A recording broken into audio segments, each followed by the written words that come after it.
The UK government and the EU have agreed to a trade agreement that would cement the United Kingdom's exit from the European Union.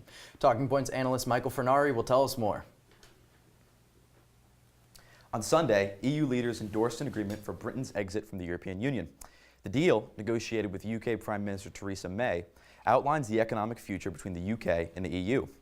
The exact details of the new agreement have not been released yet, but the agreement has reportedly been shared with UK members of Parliament who will vote on the bill themselves next Sunday. May's agreement would lead to a year-long transition period where the UK will operate without trade agreements. The period is expected to cost the UK billions of dollars in trade. And in the wake of an exit from the EU, Britain would also have to restructure their trade deals with the US, Australia, and many other countries. The deal is facing intense scrutiny from all sides of Britain's political discourse. As expected, any deal on Brexit won't have support from the country's left wing. However, May has not even won the support of British Conservatives. May, who, despite being a Conservative, voted to remain in the EU, has been under siege from the country's more hardline Conservatives. Boris Johnson and other pro-Brexit figures have lambasted the deal on the grounds the deal still retains too many of the European Union's rules and restricts the UK's trade with other countries. May has been tasked with making a practical proposition out of an aspirational yet incredibly vague mandate. It seems that there really is no feasible Brexit agreement that could also satisfy the movement's staunchest supporters. And in the meantime, the embattled Prime Minister faces a hostile Parliament eager to find a scapegoat for the exhausting process the country has faced in its bid to leave the EU. Complicating matters further, European diplomats have said that if this deal is rejected by the UK, the EU will not return to the bargaining table, leaving the UK stranded without a trade deal and without a clear future. And as it turns out, leaving the European will not be quite as simple as checking yes on a ballot. And in the coming weeks, we will see whether or not UK's Parliament is willing to accept what may be an imperfect solution in order to move closer to leaving the EU. So, Michael, moving forward on this, Theresa May has taken it from both sides when it comes to pro-Brexit voters and left-wing voters. What's been the disconnect between her and those Conservatives, though? That's a great question, Elijah, and I think the central problem is that Theresa May really is not one of them, at least from their perspective. Now, Theresa May, as I mentioned, did vote Remain. She did not really support the Brexit process. And I think she's coming at it from kind of a more technocratic perspective, from a more economic perspective. And if you look at figures like Boris Johnson or Nigel Farage in European politics, I think their vision for Brexit is a little more romantic. And I think the disconnect there is that they sense, at least, that Theresa May is almost kind of 1 foot in, 1 foot out on this whole process. And to them, it's not exactly what they signed up for. And I think the problem, at least for those voters, is that it's so difficult for this to really live up to what people thought it was going to be, because it's so difficult to accomplish. You mentioned that there's some disconnect between May and some other political figures on this process. So what does the process ultimately mean for May's future? Theresa May has really taken a beating during this whole thing. Her approval rating has been, kind of fluctuating in the 20s and 30s for really the last year. She had a challenge from within the Conservative movement the last week that ultimately failed. And it's speculated that Theresa May will potentially resign if this deal is not passed. She's currently touring the UK, kind of pitching this agreement to people and giving speeches around the country. And it's really tough to kind of see her future in a positive light if this doesn't end up getting passed. All right, thank you, Michael. And as drama around Brexit continues to build, one thing that has become apparent is that the modern Labour Party isn't quite what it used to be. Since Jeremy Corbyn took over as party leader in 2015, the party has taken a significant turn to the left. Here to discuss how this happened and what the impact has been on the UK is Talking Points analyst Brandon Ross. The overthrow of capitalism. Those words left the mouth of British Shadow Chancellor John McDonnell as a beer-making joke, but he says he agrees with the principle. There's been a lot regarding political polarization in the last few years in the United States, but in this Brexit deal that's going on in the UK, it is shown in the UK as well, particularly with this Labour Party shifting towards the left. McDonnell is just one figure in the Labour Party, highlighting that significant shift under the leadership of opposition leader Jeremy Corbyn. McDonnell has stated that Russian communist leaders Vladimir Putin and Lenin Trotsky are among his greatest influences. And in turn, he has described his vision for the United Kingdom as socialism with an iPad. McDonnell was the latest to make headlines for his views. Others in the shadow cabinet have also made headlines in the past. In particular, Shadow Home Secretary Diane Abbott has also been accused of defending the legacy of former Chinese leader Mao Zedong. But Jeremy Corbyn has been the real catalyst of the party's leftward shift in the last few years. It started when he ran for party leader in 2015 after Ed Miliband resigned. He originally ran to be the voice of the left wing and was welcomed to the race mostly to provide some ideological diversity, as the other candidates were pretty similar. To the shock of many observers, though, Corbyn won in the first round of voting with close to 60% of the vote. He faced a challenge to his leadership after the Brexit referendum, but he managed to hold on to his post and has established himself as the face of Labour. His views paint a good picture of what the party is and what he hopes to lead if he becomes the prime minister. Corbyn is a self-described democratic socialist. It's the same ideology you may recall for Vermont Senator Bernie Sanders for subscribing to, but there's definitely some distance between the two. Former President Barack Obama has said that Corbyn actually makes Sanders look like a centrist. Now that's a big leap. He's praised former communist leader Fidel Castro of Cuba and former Venezuelan socialist leader Hugo Chavez. And beyond that, he also previously toyed with the idea of a legally enforced maximum wage. Now, he doesn't support that idea anymore, but it goes to show that he is far from the type of politician that his later Labor predecessors proved to be. And Brandon, this party, the Labour Party, is the largest party in Western Europe. What impact could this ongoing Brexit saga have on it? Well, it could possibly thrust them into the leadership. Michael was just talking about how Theresa May is incredibly unpopular, soiling in the 20s and 30s in regards to her approval rating. And if this Brexit deal doesn't pass, which as he described is kind of rather likely, it is very possible that there could be a call for May's resignation. If that happens, a snap election could be in the cards. And now Labour did gain seats in the 2017 snap election that May called in order to try to boost the Tories' seats in Parliament. And to the shock of many, they actually picked up a good amount of seats. And now Corbyn is a very scandalous leader. He's obviously pegged with being very left-wing. He has accusations of anti-Semitism dogging him. But regardless of that fact, it looks like Labour is gaining ground. And in the event that this Brexit agreement doesn't pass, it's very possible that a snap election could be called and Labour could regain power. All right, Brandon Ross, thanks so much. And after the break, we'll be looking ahead at potential candidates in the 2020 election. Don't go away.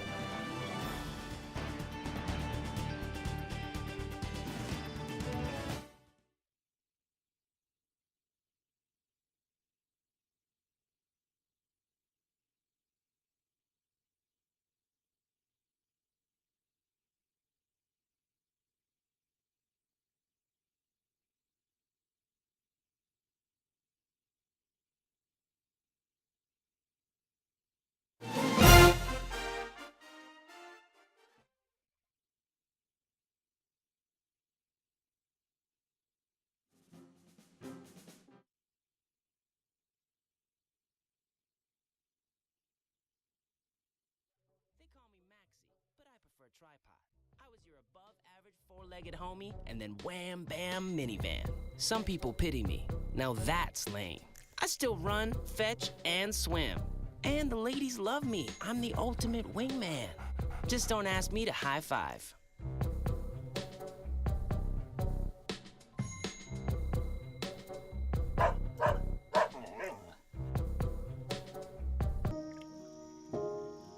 This is the story of a boy who didn't talk for a long time.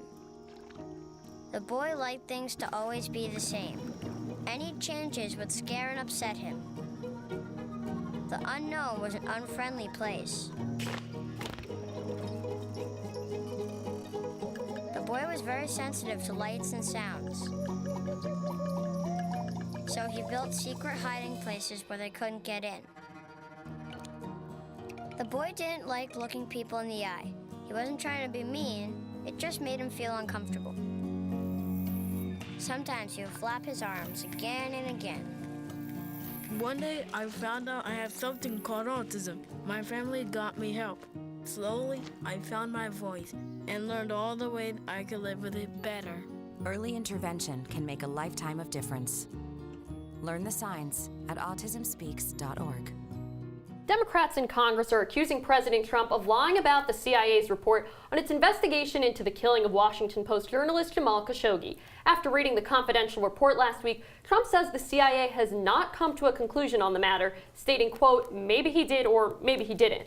Last night, member of the House Intelligence Committee, California Democrat Adam Schiff, said he has been briefed by the CIA and does not believe the president is being honest with Americans. I think in part he feels that by saying that we don't know, or that the world is a dangerous place, or everybody does it, he thinks it makes him look strong. It actually makes him look weak. It means that our allies don't respect us, our enemies don't fear us. We're joined by Talking Points analyst Gabrielle Caracciolo. So we heard Representative Schiff there saying, you know, he doesn't believe that President Trump is being honest, but what are other members saying from both parties?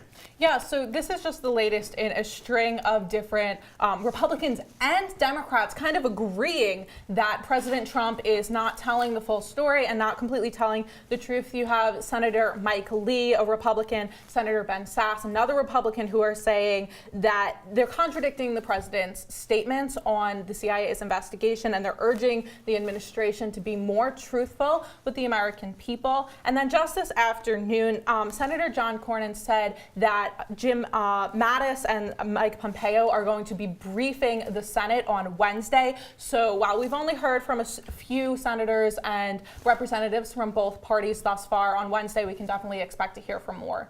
So, Gabrielle, why is Trump saying this?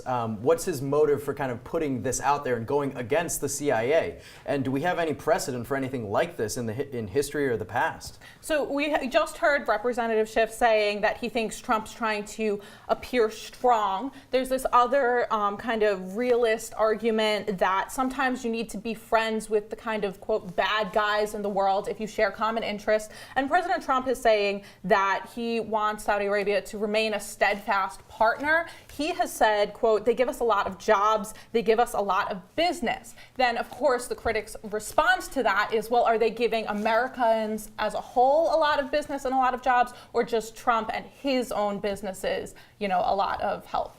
So President Trump, like you said, wants Saudi Arabia to remain a steadfast partner of the U.S., but what does Saudi Arabia want? How have they been responding to this? So Saudi Arabia has been very critical of the CIA's report. They have said that the CIA is unreliable, and then they're citing that the CIA's conclusion back in 2003 that Iraq possessed chemical weapons before the U.S. invaded, and kind of shows precedent that the CIA is not reliable and shouldn't be trusted. So, and now the Crown Prince is actually on his first tour following this killing right now, and Saudi Arabia is warning that anyone who's critical of him or accusing him of having part in this is crossing a red line, and that there are going to be consequences.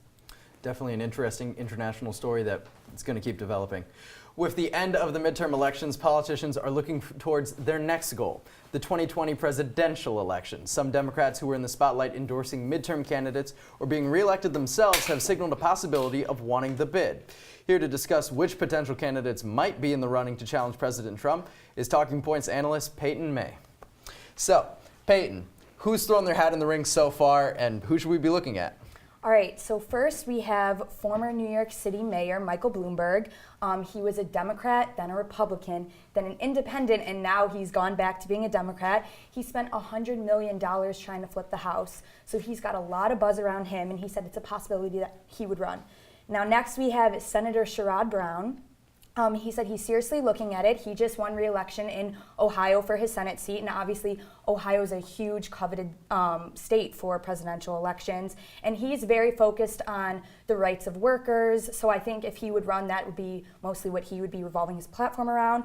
Then we have Julian Castro. He said he's likely to run, but he has to look at how much of a commitment it is. Obviously, it's a huge decision. And so he was on Hillary Clinton's VP shortlist, and he was also the youngest member of Obama's cabinet, so we'll see what he's going to do. The only person that is confirmed is Representative John Delaney of Maryland, and he actually said he wanted to run in 2017. So he was a little ahead of the game. He has his campaign going. And then we have Senator Kirsten Gillibrand. She said she's thought about it. And she's had a lot of buzz around her because she just came out with a children's women's suffrage book. So people have been talking about her maybe taking that spot. Then we have Bernie Sanders, 77 years old, obviously the oldest of the bunch. But he said he's looking at running, so we'll see. He was very involved with the midterms, had a 9-state campaign. And then lastly, we have Senator Elizabeth Warren.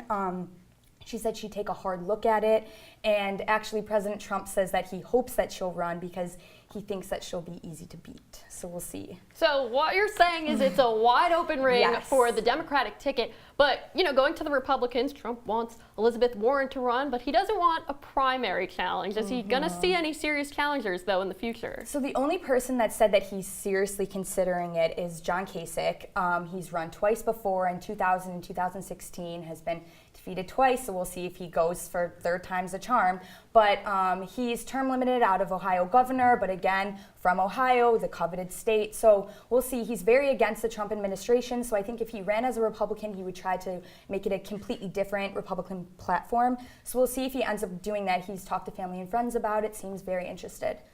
So we have all these candidates on the field, but any of us could say, if we were eligible, that we were signaling that we were going to run. What actually makes these candidates seem like they are actually going to throw their hats in the ring, and this isn't just talk? Yeah, exactly. So all of these candidates were either very highly involved with the midterm elections or are running or part of office right now. So they were trying to get their name out there, trying to start buzz around their names. And then along with that, a lot of them are going to Iowa, New Hampshire, South Carolina, those primary states for early caucusing. They want to get their name out in those places. Delaney actually went to all 99 counties of Iowa. So he's really got a head start. But other than him, there's no one that has completely confirmed that they will be running. All right. And thank you. After the break, one of the biggest international summits is coming up, and Gilat and I will be looking ahead to the G20. Talking Points will be right back.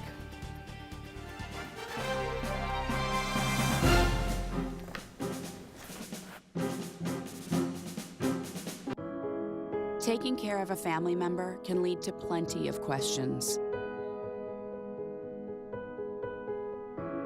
Fortunately, there's a place to get the answers, for them and for you. Find articles, tips, and tools from experts and others who have been in your place. The Caregiving Resource Center at aarp.org/caregiving.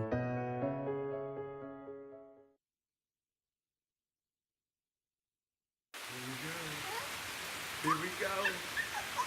We're gonna go out there in the rain. Gonna get wet. All right, here we go. Go,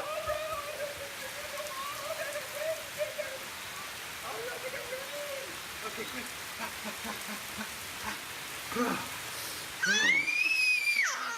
Oh yeah, yes. So much fun. Mwah.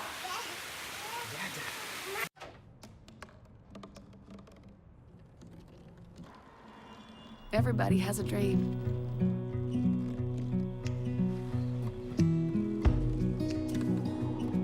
Mine was to see the ocean. And with a little help, I made it.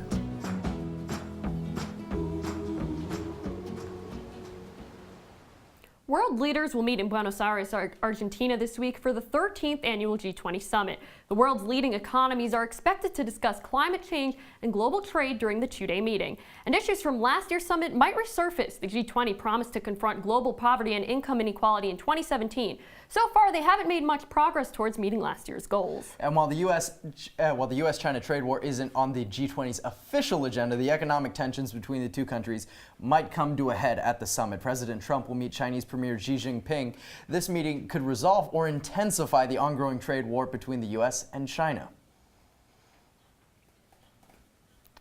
And that's all the time we have for Talking Points tonight. Make sure to check us out on CitrusTV.com/TalkingPoints and follow Citrus TV News on Twitter, Facebook, and Instagram.